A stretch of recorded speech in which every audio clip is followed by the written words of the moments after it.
Hey guys, welcome back to another edition of the Detour Live. I'm your host Dan Jones, joined as always by four-time National Road Champion Johnny Trevorrow and Team Bike Exchange Head DS Matthew White. We're going to rip straight into it, guys. Whitey, you're on the ground there at the start of Stage 4. What's the weather looking like at the moment, mate? So average at best. It's coming. It's blown in and out a few times this morning, but we've had torrential rain and then stopped, and it's really windy. I think we've got 30 km/h block headwind to start the day, but it's going to be 15 degrees at the start and get colder, maybe 9 or 10 degrees when we get closer to the mountains. But it's going to complicate things, that's for sure. How many times have you used the phrase "no such thing as bad weather, just bad clothing"? Not recently, and I certainly didn't drop it into today's team meeting. No. What's the mood like in the camp, mate? Good. No, it's good, mate. It's these days. Yesterday turned out a lot less trickier than expected. You know, it was pretty hard rain and at the start of the day, but the tricky part of the stage was the final, and we actually had totally dry weather. So that did change the dynamic of yesterday's final. But I think there's I haven't seen. I've been looking for different weather forecasts, and I haven't seen one that gives us anything but torrential rain and windy conditions. So that's what we're going to get. But the mood's good. It's the first test with the GC guys today, and we're looking forward to the opportunity. Iffy? Yeah, so before we get on to today's stage, because I'm excited, this is the first day for the big hitters, for the GC boys to really test themselves. But I just want to get your thoughts on yesterday, because we were all raving about Taco Van der Hoorn. Haven't heard that. Is that a common Dutch name, mate? I don't know too many tacos over the years. Maybe he has Mexican heritage. I'm not sure. He's been around a while. He was on Jumbo Visma for a couple of years, and I think he's 6 or 7 year professional. Won a stage in Big Bang Tour before, so he's won at the World Tour level. But by far, that was his biggest win, and what a win it was. That was a hard day out there in the office there, and to stay away from a chasing peloton in the way he did, that was a very, very impressive ride. Yeah. Even though he started the break, he actually was the one who launched away on his own, and they all came to him. So out there all day, and to finish it off like that was staggering. I mean, I even at 3K to go, I thought, the poor bugger's going to get caught in the last K. I didn't think he'd hold him off. Yeah, I think also there was some timing issues with a few of the sprint teams. He could have been caught, that's for sure. At the top of the last climb, I think he had 28 seconds. That wouldn't have taken too much from a couple of other teams just to put one rider on the front just for a minute or two to help Bora. And everyone did load the expectation all behind Bora and their willingness to set Peter Sagan up. But a couple of the other teams who ran second and third really should have a good long look at themselves, because that break could have been brought back. There was 1 leader at 30 seconds, and then some of those teams just left it too late and didn't get that opportunity for a stage win for their leader. Yeah. Does that cause a bit of burning friction amongst the teams so early in the Grand Tour with stages like that where they, other teams should have worked, and they sort of stall that for a couple of stages moving forward? Yeah, I think Bora probably will have second thoughts about committing on a day like that if they don't get any help. Alpecin helped. It was strange. Alpecin helped them for a certain section of the race, and then when the climb started, that has disappeared, which is strange because maybe we don't know. We don't have the context of all the different team meetings and all the different scenarios with the team leaders. Maybe the leader from Alpecin was on an off day, and after they hit the climbs, they decided to stop the chase. But Merlier got dropped with Caleb and Groenewegen at 40 odd K to go, so they got spat. That's why they stopped working. Yeah, I don't know if there was any other Alpecin sprinters in that front group, but there was Viviani was there with Cofidis, and there was other guys who were clearly ready for that sprint. Look, a lot of the pure sprinters weren't there in the finish yesterday. It was going to be always going to be borderline for those guys to get through the stage, and they didn't. But as we saw there was plenty of sprinters still left, and that break was controllable in the final. Yeah. So, what are your thoughts on that, Gaviria and Viviani are there? Now, normally Caleb would climb Well, he climbed as well as Viviani normally. He doesn't look like he's quite on his form yet. Yeah, look, it's early in the race. I think the big thing with Caleb there, he's probably, definitely, he's never had probably this least race days in his career at this time of year. So, Caleb's always been one to do the Aussie summer, which he didn't do. And so he's missing a big chunk of racing in January, February. And maybe he's just a bit slow to get going here in the Giro. I know his plan is to ride all 3 Grand Tours, the Giro Tour and the Vuelta. So I'm sure he'll come good in the next couple of days. But I think for me, that for him, he's got a lot of race days down on his usual schedule. Yeah, Bakerits, mate. He's missed the Bakerits. That's what it was. The missing link. That is the missing link. Hey, getting back to talking before about, the game of chess in the cars and that, what annoys other teams the most? Because, geez, I remember one stage when Michael Matthews had the jersey and the other teams wanted you to commit. And you said, hey, guys, we're not interested in the stage. We're not interested in the jersey. And he goes out and wins and beats Cadell. I remember teams were filthy the next day. Is that the single most thing that pisses other teams off the most? Blatantly lying? Well, in my fairness, on that day, Jonesy, it was a hilltop finish. We had the jersey for 7 or 8 days, and with a few of the boys were on their knees, and sometimes you've got to call teams bluff. And Michael had an exceptional ride, and obviously there was that big crash at the bottom of the climb. With only 8 guys got through the crash, and we had 3, Durbridge and Santa Marita. But sometimes you've got to play chess, and we had you were with me at that Giro d'Italia, and we did really control the first 8 days of that race single-handedly, and we thought, enough's enough. Teams weren't helping us out in those price stages, and we had some luck that day. Well, we also had some bad luck. I think we lost 2 or 3 guys, broke some bones, and ended up going home at that crash. But we also had a big win when Michael did beat Cadell Evans on the top of that hilltop finish, but without pulling 1 metre on the front. I remember it well because I was chief of security on that Giro. Oh, yeah. You're hopeless. And I remember I had to keep some of the other sports directors away from you the next morning because they were coming to throttle you. But anyway, another story. It doesn't matter when you win. No. It was that was the Giro that it all went pear-shaped there at the end, didn't it? We only finished with 2 riders. So that's right. Yes. Won 3 stages, had the jersey for 9 days, and finished with 2. It was never a dull moment in that Giro d'Italia. Who finished that one? Happy and Swain. Happy and Swain. Yeah. We've got a fan question. It's a pretty obvious one. It's from Wilson Hatton. He says, Whitey, how is Simon feeling? Good. No, he's good. It's like a lot of the GC guys, these first couple of days have just been about mitigating risk and staying out of trouble, conserving energy. But today there's no hiding because of the technicality of the final half of the race and some pretty tricky descents. And obviously, when you have a climb like that, basically to 2 kilometres to go, we're going to see who's got form later this afternoon. Iffy. Yes. So talking about today. So what are your thoughts? It's going to be pretty hard to control. You've got like 70 kilometres of flat before you hit those hills. Who's going to be, a break will go, who's going to try and control it, or will they just let it go? Oh, I think most of obviously Ghana will not be in the jersey this evening. So I think all the GC teams are back to square one. I think they'll want a small break to go. Today's not the day to go up the road when you've got 70k of headwind to start the stage and it's all flat. So I think all the GC teams will want the same sort of scenario to happen at the start, a smallish sort of break.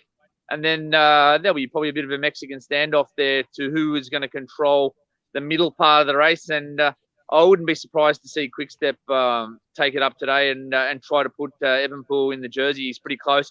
Also, another team that's probably pretty interested today, probably Astana with Vlasov as well. There's only seconds between those guys, and neither of those guys have led the Giro d'Italia, and I dare say that those two teams would be the key teams looking to pop their leaders into the pink today. And another very important question. This comes from Simon Heavey. He says, come on, Whitey, surely passed the last night. Well, I've got a little story last night. It was risotto, actually, but due to the hotel we were in, we took it upon ourselves to eat in our rooms or in the or in a special lobby area, because we had to actually eat at a at a restaurant across the road, and there was let's say the bubble could have been easily compromised in that situation. Okay. So the riders had a room, but it wasn't big enough to fit the staff. So the staff ate. We had a little takeaway dinner last night, and half the staff ate in their room, and then a small group of us ate in one small little room just between the 6 or 7 of us. So no pasta, but there was a very nice risotto. Thank you. Oh, very good, mate. Anything want to add, Iffy, before we let Whitey go? Well, yeah, because what do you think? What's your plan for today with Simon? Is he actually going to have a go for the stage? Oh, I think if the situation arises, we'll go for the stage just because we'll have to. Because I think there's going to be a selection between the best climbers here, and if that situation does arise, well then we'll take it. But it's not a day that we'll be looking to control to enable that. If it happens, it happens. But the key focus for us today is to get Simon through safe with these GC rivals, and if a stage opportunity does arise later in the day, then we'll take that opportunity. But it's certainly not the focus for us to win the stage today. Because it's a pretty solid day. You've got 3 coals. Very solid last 80. There's a lot of meters of climbing and a lot of technical roads. Yeah, in exactly. that last 80k. A lot of climbs that not even categorised in there. But that called a Pasolino, the final one. It looks very steep on the maps. How steep is it? Yeah, as ramps of 15%. So there'll be no hiding. There'll be no hiding on there. It's a short climb, 4 to 5 kilometres off the top of my head. And I said that it tops out at 2.2k or something like that to go. Downhill and flat to the finish. A little tricky finish into a town with clinkers and pave, and it's a technical finish, but we're going to get some big gaps today in the peloton, and it'll be interesting to see how much of a selection there is for the key guys today. Well, if there is a break up the road, and as you said, there's torrential rain, will it almost be like borderline neutralised for a lot of the GC teams if it looks pretty dangerous, or do you think they'll just go for it? No, I think someone will want to take control through those sections, because it's not sometimes it's better to take control and be on the front than have someone dish it out to you. So I wouldn't be surprised if we see a team take it up even far out, just purely for position. And I think Evanpool's a pretty ambitious young fella, and I wouldn't be surprised if Quickstep are the ones that do that today. Yep. All right, mate. Well, all the best for today, and we'll check in again tomorrow, and hopefully you've got a bit better situation at the restaurants and you don't have a potentially compromised bubble. Yes. Yeah. So we got it sort of ruins eating risotto out of a foil container, doesn't it? Yeah, but it's in Italy, mate. It's still probably 10 times as better than what you get back here. So it's not too bad. It's not too bad. No, we got a sprint stage tomorrow, and one day at a time. And it's starting to rain on me right now, so I'm get under cover and jump in the team car. Good on you, mate. All the best for today. All right, see you, gents. See you, mate. Talk tomorrow, pal. Matthew White there. What are your thoughts on what Whitey said? Yeah, he's pretty calm and collected there. I thought he'd be getting a bit nervy, as he does when the big days come up, but he seems pretty cool, calm, collected. I mean, that's why we started so late today, because he had a big drive to get here to the start. But yeah, look, I think he's spot on. I just think that Van der Hoorn, Yates, and Bernal are the 3. It'll be one of those 3 today, I think. Yep. I've got a few more questions coming in, comments as well. Scott McGrory, it's racing, fellas. Stuff them as long as you win, eh? That's a good point. Ian Page says, was barracking for Taco to get home last night. What's the mood in the team car when BikeExchange is not focused on the stage? Go, son. Probably should have brought that up when we had Whitey. You probably should have. Andy Matthews says it looks like the weather is not as bad as expected. So hopefully it isn't as bad as what Whitey was saying. Evidently, it's going to get worse, not better. So yeah. And Sheila Richards says, I thought teams brought their own chefs. That's a good point. Sometimes they bring them on in the second half due to budgets as well. They don't always have them on for the entire thing.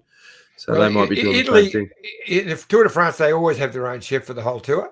But in the Giro, they often don't take a chef or just take, as you say, part-time because they're so happy with the Italian food. So that's part of the difference. And our old mate Wombat Breath says, looking forward to Simon's first proper hit out at the Giro tonight.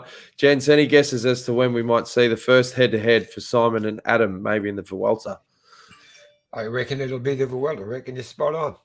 Yep. And Andrew says, evening, lads. So g'day, Andrew, as well. Before we go to an interview that we pre-recorded with Stuart O'Grady and David McKenzie, let's have a quick word from our great mates at BikeExchange. Look at this bike. You think it's just a bike, right? But it's not.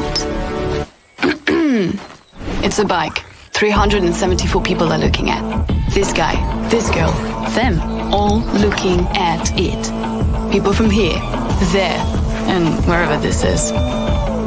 People that are looking for a bike. Or just a piece of it. Amateurs, semi-amateurs, and pro-amateurs. This guy wants this bike, but with this crank and these bars. This could be the perfect match. But not this one. This girl has a bike to sell, and thousands of people might purchase it. Eyes on Bikes help grow small businesses.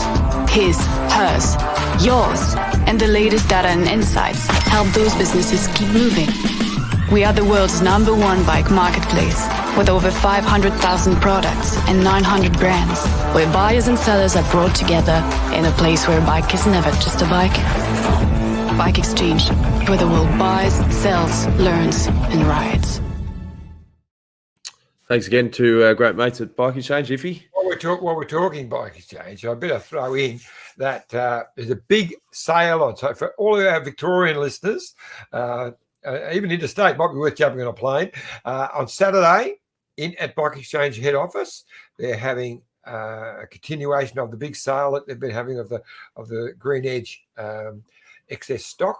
There it is, Green Edge outlet team issue sale. And so they've got a stack of beautiful brand new Scott frames for sale and a lot of other bits and pieces.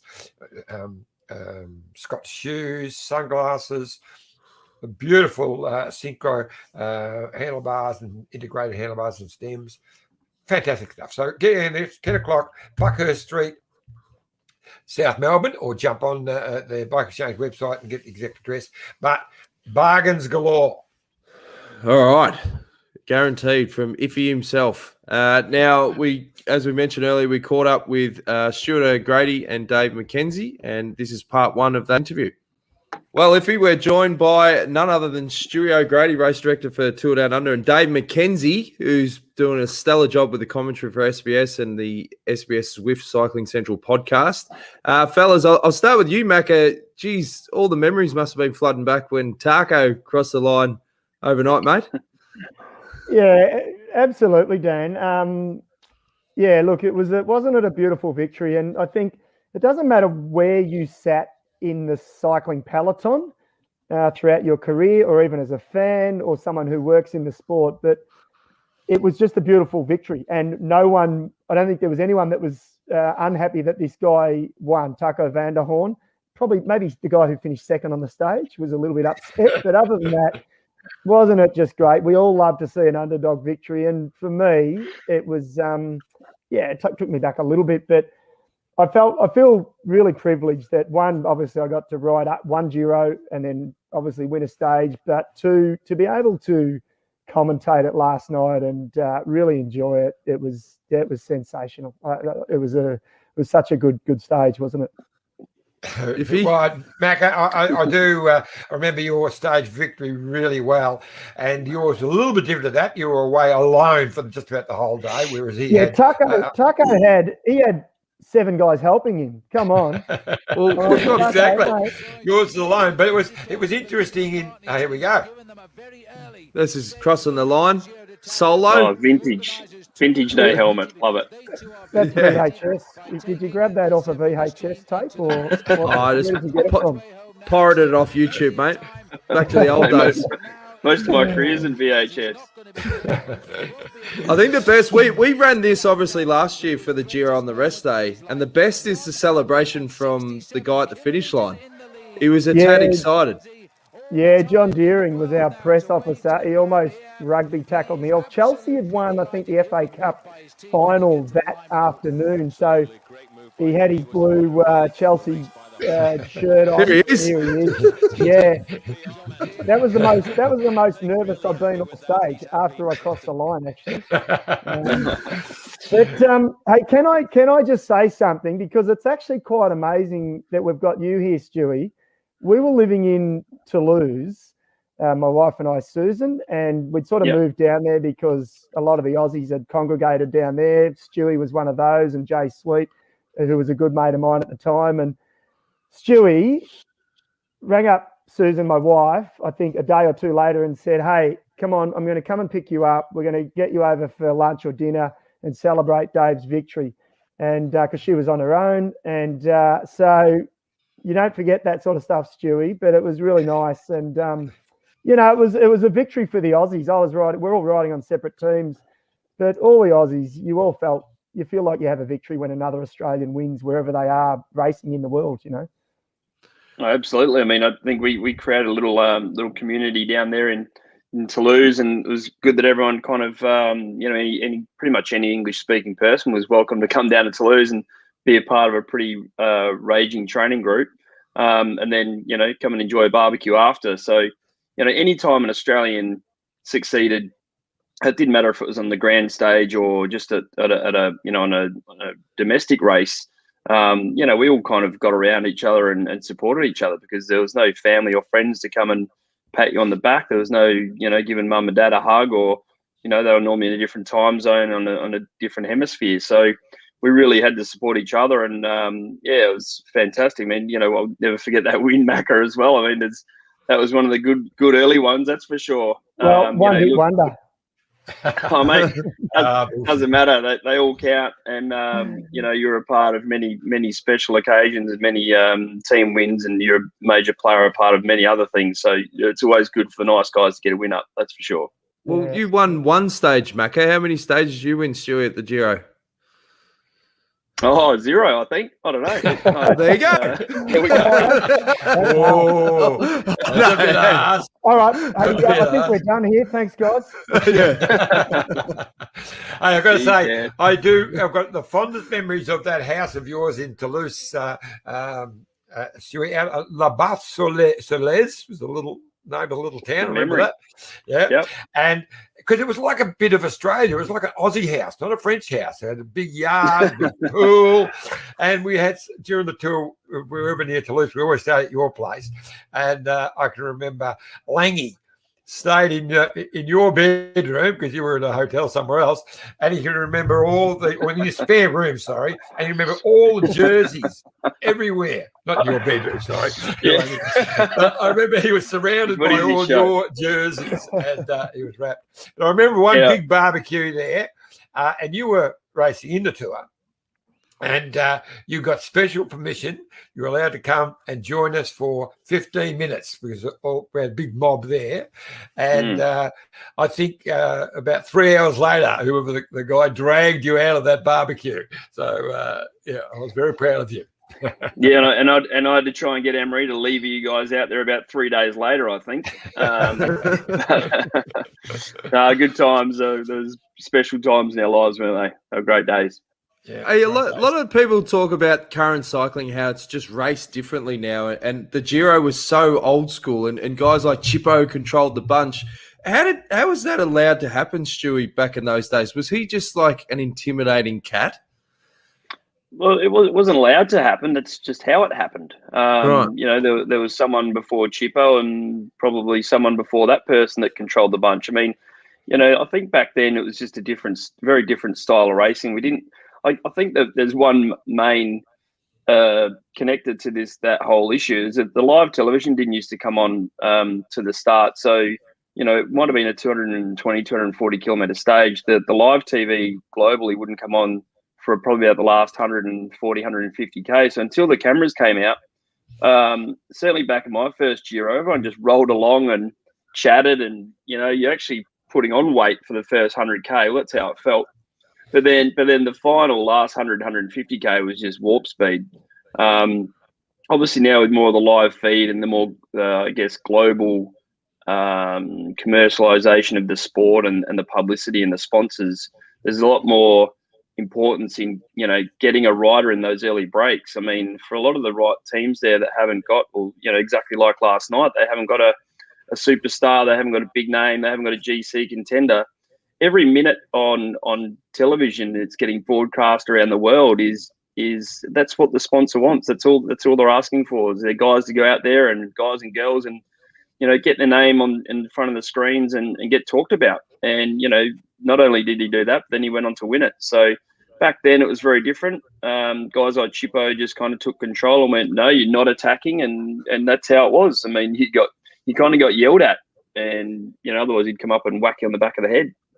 Well, that's right, because they've got the TV sprint, which they still call it the TV sprint, but that was actually the sprint that was the first part of the live telecast. So Chippo and the guys at that time would keep it together so you could go for that TV sprint, and then the race was on.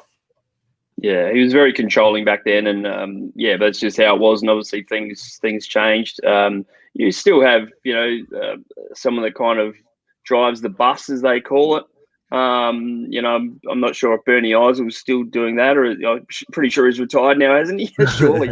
But there's always someone that's kind of controlling the group pedo and looking after things in a bit of a similar way. But yeah, that was part one of the interview. Back in your day, Iffy, the Giro would have been raced differently. There was riders smoking at the start line, and it's just a free for all. Well, there was only one dickhead doing that, but anyway, we won't go there. But look, it wasn't that different in that it was similar. The television, we never come back to Australia, of course, but the live television started around about halfway, and it would be that TV sprint, and we'd all be exactly that. But the first half, it was just riding along and having a chat. And I raced that very unfit, so that's what allowed me to get through, ride myself in. I wouldn't have liked to start one of the modern Giros with the lack of fitness I had back then, but it really hasn't changed that much. But I'll tell you, a big change is how cycling's covered. Like back in those early days, like journalists were allowed to just write really good stories and insights and get coverage around that, whereas now it's very much clickbait, getting the little clicks and the little. Well, social media, mate, that's changed the whole world, hasn't it? I mean, everyone's getting instant information, and plus they didn't have it near. They used to have helicopters, but they didn't have anywhere near the great coverage they have now. I mean, the vision we get at all of these events, the Tour de France, the Giro, the Vuelta, the classics, you feel like you're in the damn bike race. It's fantastic. Now, Mac is obviously doing some great stuff with SBS and their commentary, so he's got some great insights on Stage 4, and obviously Stewie, with all his experience, he raises some very interesting points on how he thinks the stage is going to be played out. So let's have a look at part 2 of the interview. And what are your thoughts back on the Stage 4? It's obviously where the GC guys are going to sort of come to the front. Yeah, it's an interesting one, isn't it? I sort of love these stages because we talk about the first little challenge for the GC guys, but an opportunist can still win the stage. So we've got this tipping comp at SBS, and if your tip the day before wins the day out of the other people who tipped, that means your last tip the next day, and you can't tip the same rider as anyone else. So it was a tough one. I had a shocker last night. I picked Caleb. I went sentimental, and I thought he got over the hills in San Remo. Yeah, so I bombed out badly. So I got an early tip. Kath Whelan, who you all know, she picked Yates, and I actually think he's a good tip. I picked Evenepoel. I picked Evenepoel. I think he might go for it tonight. But it's a hard one to pick, isn't it? An opportunist, a breakaway could win the day again. We spoke to Valerio Piva from Intermarché Wanty, the DS of the winner of last night. He said it was raining this morning where they were, and they're predicting quite a bit of rain for the stage. So I think it's going to be a tough day either way. What do you reckon, pouring Stuart? down. It's absolutely pouring down right now. I'll throw my 2 cents in. I look at that stage and just go breakaway written all over it, because, you know, who's going to really want to try and control that for that amount of time? I think it'd be a massive waste of energy and resources for a team to ride to control it. You know, I think this is the perfect opportunity for a breakaway to go up the road and get 5, 6, 7 minutes, and, you know, kind of palm the Melio Rosa over to someone else on a smaller team, and for the big guys to sit back, because the second and third week of this Giro, it's hardcore. It's really old school kind of Giro, big long stages, massive mountains. If I was a director, I certainly wouldn't want to be, you know, shooting any more bullets today than I needed to be. So for me, I'd be happy as the Ineos director to, you know, maybe just put a rider in the breakaway that wouldn't have to work. I think every team manager would be saying we have to have a rider in the breakaway, because you've got so much flat stuff before that really lumpy, yucky stuff at the end. So, you know, there's a lot of flat there for a group. I mean, they're going to go flat out for probably an hour.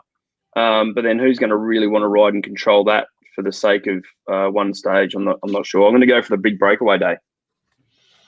Yep. That makes sense. Yeah. I'm not going to argue It does with make that. sense, doesn't it? I mean, yeah, like you'll have the whole 2 races in one. It'll be the race for the stage and the GC guys going for it. Because I same as you, Macca, I've actually, we were talking, Dan and I were talking just before we come on air, and I thought Evenepoel or Yates here, they were my 2 picks. But after listening to you, Stewie, wise old head of yours, and we were also talking just before we went to air, but wise old head of yours, I don't know about that, but we see on Facebook you're about to be a dad again, mate. Big gap, number 4 on the way. Yes, that's right. Thanks, Johnny, for bringing that up. So, no, look, yeah, pretty excited after the initial shock, I think. Yeah, it's what happens when you don't travel for 3-4 months of the year, hey? But no, we're all pretty excited, and certainly my 2 young daughters who are 13 and 11, they're absolutely pumped. I mean, we all are. And yeah, I guess looking back, I missed so much of my kids growing up, because I, like every other probably professional athlete, you know, in my case, we're on the road for 200 days a year. So we missed a lot of birthdays. We missed a lot of everything. So I guess the one bonus out of being home this year with COVID is actually just being home with my family. So to bring another little human into the world, and to be home a lot more, and you know, got a 17-year-old. We've got some live-in babysitters who will help us get through. And yeah, it's pretty exciting. Hey, now just so you know, Stewie, I was talking via satellite to Jens Voigt earlier. I think he's got 5 or 6 kids. He's heard the news. He's going back to the doctors to get the reversal done. He's getting nervous that he might catch him. Yeah, well, we've got a little WhatsApp group with my old CSC teammates, and there's been a fair bit of banter over the airwaves, believe me. But yeah, Yenzi was pretty happy and was quite concerned that I was catching up to his little squadron. But I promised him we won't get any closer. But I've learned to say never. Well, Stuart, you're going to have to do plenty of overtime to start building up the bankroll. How's TDU going, mate?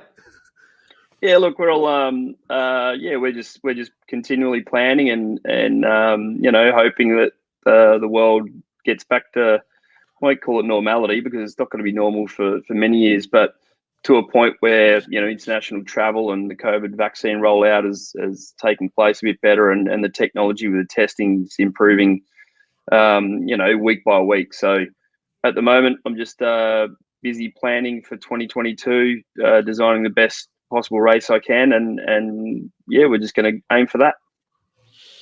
Any secrets you can tell us, mate? Anything, you know, groundbreaking about the course that you've snuck in that you can break today? Anything, you know? No. Sorry, Johnny. And Macca, for all the listeners to the detour, they need to jump across and have a listen to this stellar podcast, the SBS Cycling Central podcast, brought to you by Zwift. How do they get on, mate? Yes, they go via the Cycling Central Facebook page. That is the best place. You can go via the SBS Sport page as well. That's very kind of you, Jonesy. And Johnny, we had you on our pod. Dan, we haven't had you, so we'll have to get you on and Stewie, we've got 3 weeks, so I might drag you on at some point as well. But look, it's good fun, isn't it? And for all of us, we were just saying before we came on air here, we're desperate to get back to Europe, but isn't it nice that we can watch it on free to air? We're pretty happy that we've got it back on SBS. Let me tell you, it's you guys do a fantastic job too. Yeah. You guys know, as I said, we've got a great boss in Catherine Whelan who absolutely backs us all in, and she really drives it at head office at SBS. And how's the body clock going at the moment? It's wrecked. I'm buggered. Yeah. I need a few days stage off. 3, isn't it? I know. Well, we're doing a 4:00 pod, and then we go live on air. But I'm not commentating all of the stages, so I'll actually be happy to have a few nights off. Yeah. Yeah. Well, you're doing a great job, mate, and we appreciate you coming on the show. And same to you, Stewie, and all the best with the planning, mate. You got 8 months to probably less than that now. It's what 7, 6. You know what? You'll be sweet. I'll be right. I think you're right. Yeah. All good, mate. Thanks for coming on, guys. Yeah, no, that's great. Geez, that was an average question at the end there. That's what you call it. You were spot on. It was 8 months. You got it right, and then you doubted yourself. But anyway, that's the way it goes. No, but what I meant is when the baby arrives, you don't announce the baby till they're sort of 16 weeks. So that would mean that they've only got 6 months till the baby arrives. I thought you were talking about till the 2 are down under. Oh, you're talking about the baby. No, the baby. Yeah, okay. I had no idea what you were talking about. We've got a few more questions coming in. John Stevens, stage 3 taco is available at 500 to 1 with the UK bookies. Oh, imagine having a pineapple on that iffy. That is juicy. Sheila's made a good point. She says, who is the protector for GB? That'd be George Bennett from TV coverage as his team is scattered through the peloton, confused group not around him. Jumbo Visma. Did you watch the stage, Johnny? Did you take any notice of that? Yeah, look, I don't think it was a real dangerous stage for the GC guys yesterday, so I don't think they were too worried about it early on, especially. They were riding steady. And I think they probably would have been hoping Groenewegen could have gotten over those couple of hills. It would have been a great stage for him to go next up. But he got spat around about the same time as Caleb. So, which was I was very disappointed. I thought Caleb would be a Monty for that to get over those hills. Yeah. There we go. Yep. And Nicole. Dan, you're getting in early with the Christmas lights behind you. Looks good. I think they went up in 2019 and they just never came down because it adds charm. Lots of charm, like off the castle. Now, before we go, I saw in the news, Johnny, that Bradley Wiggins is going to release a documentary, he says, next year, and he's going to it's going to follow the 10 years from winning yellow. So obviously that was in 2012. But if he gets the one wood out, that's going to be riveting, I think. Well, he loves the one wood, but he can slice and hook with it, so it can go any bloody where. But I think he's got a bit to say. There's been a lot of reference to the whole to the sky, the jiffy bag, all these things. A lot of them innuendo against Bradley and others, and I think he just wants to jump out and straighten things out a little bit, let people know. But I got a lot of time for Bradley Wiggins. He's a different cat. As you well know, I was mates with his father. He was from my hometown. He was actually best mates with my younger brother. My dad started him racing. I remember him right through his career. I lived around the corner from him in Belgium when he was just a youngster coming up. He became one of the top 6-day riders. And I remember Bradley as a baby, 6 months old, 7 months old, at a party at our place in Belgium. Him and my young bloke, Dean, who were the same age, having a fight, a wrestle as babies on the ground. And Bradley just steamrolled him. I thought, ooh, it's a tough young character here, as he's proven to be. But he is sensational. Not many riders have been able to come from being one of the world's great all-round track riders. He was the number one pursuiter in the world, team's pursuiter, and then come on and then win the Tour de France. So it was a pretty amazing career. I know he desperately wanted to win Parabay. He see himself for that 1 year. Couldn't quite get there. So, but I look forward to it. And his commentary he does on telly now is very good. Whenever you get a chance to hear him, he's straight to the point. He doesn't mess around. So it should be good. Yep. No, I'll be looking forward to that. And if you're watching this, Bradley, which I'm sure you are, and you need a director, mate, let's talk turkey. I'll do it for chicken feed. So anyway, who's your prediction, Johnny? Who do you think's going to win the stage? I disagree with Stewie. I think the fact that it is 40K, not 40K, 70K of headwinds on the flat section, I don't think they'll be able to get that. Look, a break will go, and they'll get 5 or 6 minutes, but I don't think they'll be able to hold it through 100-something K of that really steep climbing country. There are going to be terrible conditions out there as well. I'd be surprised if they stay away. So I'll go. The big three for me are Simon Yates. I think Simon can actually, it's a perfect type of climb for him, but also Evenepoel and Bernal are the three. They'll be fighting it out. But also, what's the young fella, Yoe Almeida, the other teammate of Interconic Quickstep, the Portuguese. Now, I obviously don't ride. How does a 30K an hour block headwind affect the chances of a breakaway getting to the line? Well, it means it's a lot harder. The say 8 or 9 bike rides get up the road won't be too bad. But a small break, if it's only 4 or 5, you've got a headwind. It's so much harder. You're coming through all the time. It's so much more pressure. So it's much harder for a breakaway in a headwind. Tailwind, they all feel like Eddie Merckx. They're down the road and they're feeling great. Yeah. All right. Well, it's going to be an interesting stage. And yeah, thanks again for tuning in. We're going to be 7:30 again tomorrow night because of logistics. And we've got Phil Liggett coming on tomorrow night, Johnny. Yeah, Phil. I just texted him to say we're going to be a little bit later. He said, "All good. Looking forward to it." I just want to finish with because I didn't talk a lot about it, but I was so impressed with Taco, as I say, Van der Hoorn's ride yesterday, because he started the break at 30K to go. They had him in train. They weren't going anywhere. They only had a minute and a bit.